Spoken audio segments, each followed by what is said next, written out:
ICE agents conducted a dramatic raid on a high school construction site, arresting 37 individuals in a sweeping immigration enforcement operation.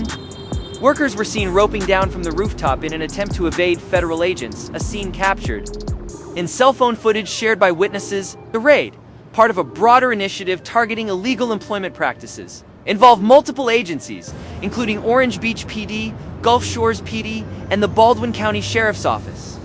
Investigators confirmed that 20 of those arrested had criminal records, and one undocumented worker was charged with assaulting an agent. The construction project, funded by taxpayers at a cost of $137 million, has raised significant concerns about oversight and accountability. Rayburn, general contractor responsible for the project, faces scrutiny for allegedly hiring undocumented workers. Initially, city and school officials claimed they were unaware of the raid. However, they later issued a joint statement distancing themselves from the contractor and emphasizing that the site was under the contractor's full control. Safety concerns surrounding the project have been amplified by a catastrophic collapse. Earlier this year, the athletic training facility at the school crumbled into a pile of twisted metal and machinery, though fortunately no injuries occurred. Federal agents suggested that the employment of unqualified workers could be linked to the collapse, raising questions about the project's integrity and construction standards. Critics argue that contractors awarded multi-million-dollar public contracts should be held to higher standards. Hiring undocumented workers not only violates federal law but also risks compromising safety and quality in public infrastructure projects.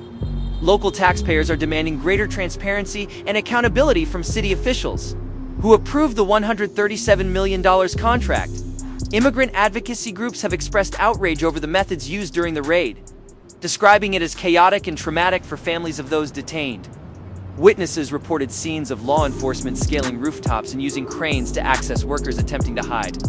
The issue of collateral arrests stating individuals simply for being present has further fueled concerns about the human cost of such operations. Supporters of the raid maintain it was necessary to ensure law enforcement and public safety standards. They argue that removing undocumented workers from such projects helps protect communities and ensures taxpayer funds are used responsibly.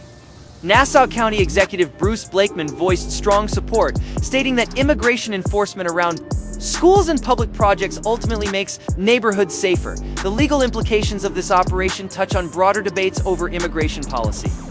The Trump administration faced ongoing criticism and legal challenges for its aggressive enforcement tactics, including targeting sanctuary cities and expanding the scope of operations. While some courts have resisted such measures, others have upheld the administration's authority. Adding to the policy's contentious legacy, the Gulf Shores High School construction site now symbolizes deeper systemic issues. Residents are raising questions about how public funds are being used, whether safety standards are being met, and what ethical obligations contractors have when hiring. The collapse of a key facility and the presence of undocumented workers have fueled distrust and frustration among taxpayers. As investigations continue, the raid highlights the complexities of balancing immigration enforcement with community trust and public safety. With millions of dollars in taxpayer funds at stake and lives impacted on both sides of the issue, the fallout from this operation underscores the need for systemic reforms. Ultimately, this incident serves as a wake-up call for communities, contractors, and policymakers alike. Whether it leads to lasting changes in how public projects are managed or further polarizes opinions on immigration enforcement remains uncertain. But the questions it raises demand attention.